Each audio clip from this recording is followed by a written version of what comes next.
Johnny master తమకు నిన్న ఒక జీరో ఎఫ్ఐఆర్ ఆయన మీద అందిందని నార్సింగ్ సీఐ హరికృష్ణారెడ్డి చెప్పారు. రాయదుర్గం పిఎస్లో యువతి ఫిర్యాదు చేసిందన్నారు. తనను జానీ మాస్టర్ లైంగికంగా వేధించాడని అందులో ఉందని తెలిపారు. యువతి స్టేట్మెంట్ తీసుకోవడానికి ప్రయత్నిస్తున్నామని సీఐ అన్నారు. కానీ ఆమె అందుబాటులో లేనని చెబుతోందని, యువతి స్టేట్మెంట్తో పాటు ఆధారాలు సేకరించి జానీ మాస్టర్పై చర్యలు తీసుకుంటామన్నారు.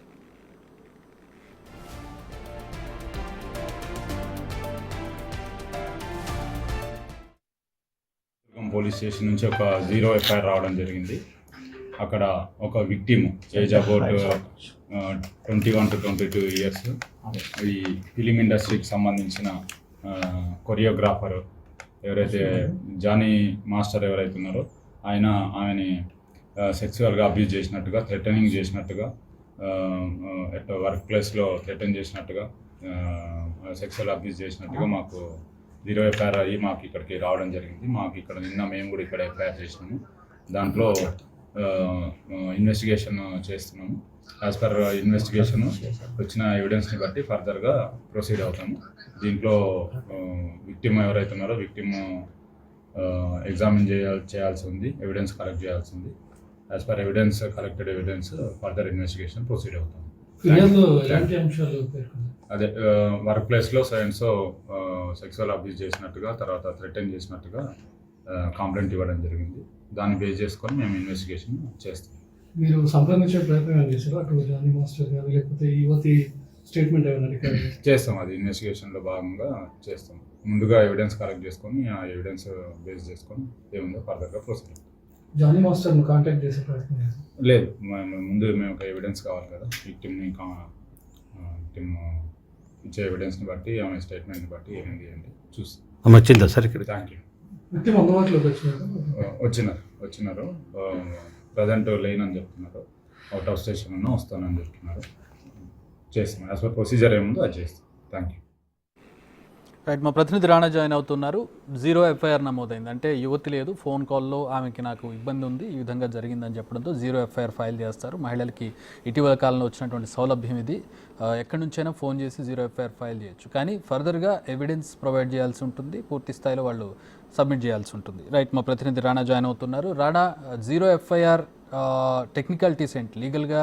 అంటే ఇప్పుడు ఆయన అడుగుతూ ఉన్నారు, మన ప్రతినిధులు అడుగుతున్న సందర్భంలో ముందుగా ఎవిడెన్స్ వస్తే జానీ మాస్టర్ని కాంటాక్ట్ చేస్తామని చెప్తూ ఉన్నారు. సో ఏంటి, జానీ మాస్టర్ని మనం ఏమైనా సంప్రదించామా? ఆయన నుంచి ఏమైనా వివరాలు వచ్చాయా? ఆయన అసలు అంటే పారిపోయారని కూడా కొంత న్యూస్ వచ్చింది, అది ఎంతవరకు నిజం? అంటే నిన్న రాత్రి రాయదుర్గం పోలీస్ స్టేషన్ నుంచి నార్సింగ్ పోలీస్ స్టేషన్కి ఈ కేసు ట్రాన్స్ఫర్ అయింది. ట్రాన్స్ఫర్ అయిన తర్వాత ఆల్రెడీ ఆమె లిఖితపూర్వకంగా కంప్లైంట్ ఇవ్వడంతో పాటు ఆ లాయర్తో కూడా డ్రాఫ్ట్ కూడా చేసి పంపించింది, ఫోన్లో కూడా మాట్లాడింది. అయితే జీరో ఎఫ్ఐఆర్ నమోదు చేసింది కాబట్టి దాంట్లో 3 సెక్షన్ల కింద ఆ కేసు నమోదు చేశారు. ఒకటి రేప్ కేసు మీద, ఆ తర్వాత క్రిమినల్ ఇంటిమిడేషన్ మీద, అలాగే దాడి చేశాడని దాని మీద కేసు నమోదు చేశారు. అయితే ఉదయం నుంచి కూడా పోలీసులు బాధితురాలు స్టేట్మెంట్ రికార్డు చేసుకోవడం కోసం వెయిట్ చేశారు. ఆమెకు ఫోన్ చేసినప్పుడు ఆమె అవుట్ ఆఫ్ కవరేజ్ ఏరియాలో ఉన్నట్టుగా చెప్పడం జరిగింది. ఇవాళ సాయంత్రం లోపల నేను పోలీస్ స్టేషన్కి వచ్చి నా స్టేట్మెంట్ని ఇస్తాననేసి కూడా ఆమె చెప్పినట్టు పరిస్థితి కనబడుతుంది. అయితే ఎఫ్ఐఆర్ కాపీలో చాలా కీలకమైనటువంటి అంశాలను ప్రస్తావించింది. ముఖ్యంగా ఏదైతే తాను తెలుగు ఇండస్ట్రీలోకి వచ్చిన తర్వాత డి కంటెస్టెంట్గా నేను ఎలక్ట్ అయిన తర్వాత డీలో నేను కంటిన్యూ అయ్యాను. డీలో కంటిన్యూ అయినప్పుడు 2017 సంవత్సరము ఆ మధ్యలో 2016, 2017లో ఏదో డి సంవత్సరం 12లో నేను కొరియోగ్రాఫర్గా పనిచేశాను, కంటెస్టెంట్గా పనిచేశాను. ఆ సమయంలో నేను జానీ మాస్టర్కి పరిచయం చేశారు. తర్వాత జానీ మాస్టర్ టీం నుంచి కూడా నాకు కాల్ వచ్చింది, ఇట్లా అసిస్టెంట్ కొరియోగ్రాఫర్గా జానీ మాస్టర్ టీంలో పనిచేయమని అడిగారు. తర్వాత నేను ఓకే అని చెప్పి నేను టీంలో జాయిన్ అయ్యాను. జాయిన్ అయిన తర్వాత కొన్ని సాంగ్స్ చేశాను. అయితే కొన్ని రోజుల తర్వాత ముంబై సాంగ్ కోసం ఒక టూర్ వెళ్ళాము. అక్కడ ఇద్దరు మేల్ అసిస్టెంట్ కొరియోగ్రాఫర్తో పాటు జానీ మాస్టర్ అండ్ నన్ను కూడా తీసుకెళ్లారు. అయితే ఆ రోజు మా మదర్ని వద్దని చెప్పారు, టికెట్లు దొరకలేదని సాకు కూడా చూపెట్టారు.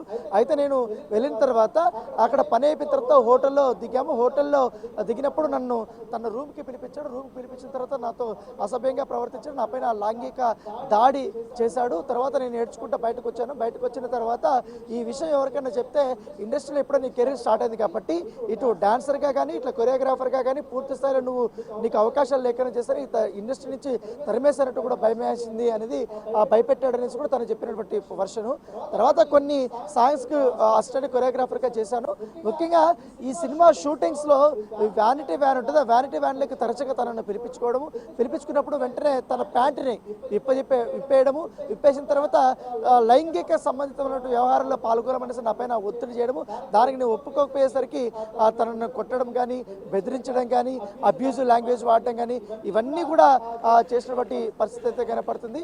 దానితో పాటు ఇక్కడ మరొక అంశం ఏంటంటే తనని పలుమార్లు కొట్టడమే కాకుండా లైంగిక దాడి నా పైన చేశాడు. ఇంకేకంగా ఇంటికి రావడమే స్టార్ట్ చేశాడు. ఇంటికి వచ్చిన తర్వాత తను బయటికి రమ్మని ఒత్తిడి చేయడము, నేను ఒకవేళ నాకు బాగలేనప్పుడు, నేను రాలేనప్పుడు ఉన్నాను చెప్తే అతను ఇంటికి వచ్చి మళ్ళీ కొట్టడము, తిట్టడము, తర్వాత నా స్కూటీని కూడా పూర్తి స్థాయిలో ధ్వంసం చేశాడనేసి కూడా తను చెప్పినటువంటి పరిస్థితి అయితే కనపడుతుంది.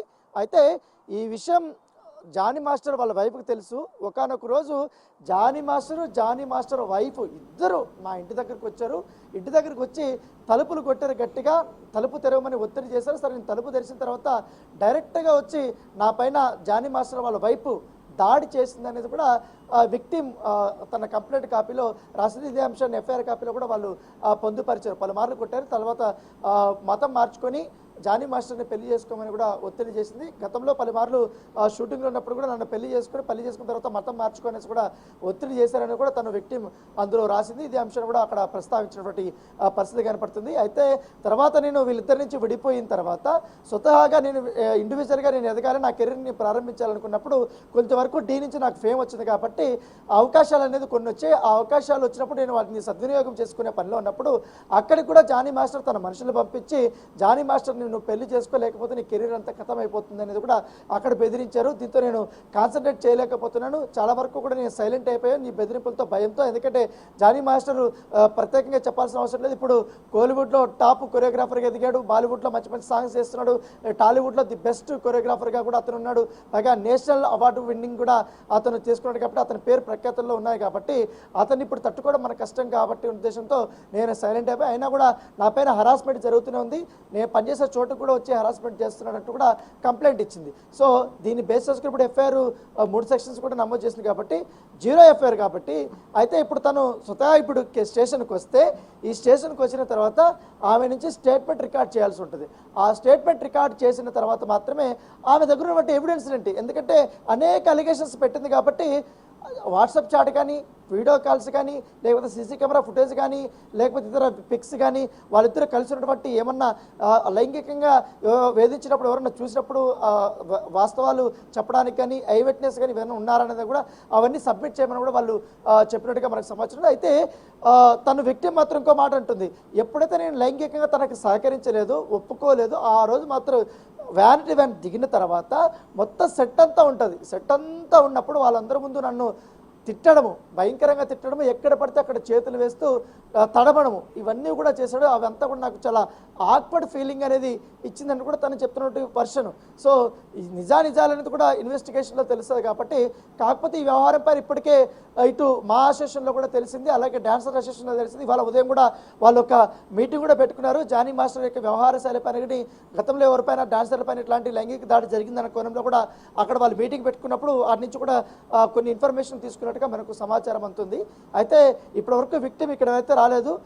ఇవాళ వస్తాయని చెప్పింది కానీ అవుట్ ఆఫ్ కవరేజ్ అని చెప్తుంది. ఒకవేళ ఇవాళ రాకపోతే రేపు నిమజ్జనం కాబట్టి పోలీసులు అవైలబిలిటీ ఉండదు. ఎల్లుండి అయితే వచ్చి తన స్టేట్మెంట్ అయితే రికార్డ్ చేశారు. అయితే రాజేంద్రనగర్ డీసీపీ కార్యాలయం నుంచి కూడా ఒక టీం వచ్చింది. ఆ టీం వచ్చిన తర్వాత ఇక్కడ నార్సింగ్ పోలీస్ స్టేషన్లో ఆ అమ్మాయి ఇచ్చినటువంటి కంప్లైంట్ ఆధారం చేసుకుని ఏమేమి ఇచ్చింది అనే దానిపై కొన్ని ఎవిడెన్స్లు అయితే వారు తీసుకెళ్లారు. వాళ్ళు కూడా విక్టిమ్ని కలిసి కొత్త స్టేట్మెంట్ని రికార్డ్ చేసే అవకాశం ఉన్నట్టుగా మనకు సమాచారం అవుతుంది. సో అనేక కీలక మలుపులు తిరిగే అవకాశం ఉంది. ఎందుకంటే జానీ మాస్టర్ ఇప్పుడు ఇటీవలే రాజకీయాల్లో కూడా ఎంట్రీ అయ్యాడు. సో అది కూడా పొలిటికల్ కెరీర్ ఒకటి ఉంది, తర్వాత ఇప్పుడు సినిమా కెరీర్ కూడా ఒకటి ఆధారపడింది కాబట్టి ఈ కేసు నుంచి అతను తప్పించుకుంటాడా లేకపోతే నేరారోపణలు ఎదుర్కొని శిక్షణ అనుభవిస్తాడా అనేది కూడా మనం వేచి చూడాల్సి ఉంటుంది. Chakri, all right, thanks for the updates Rana.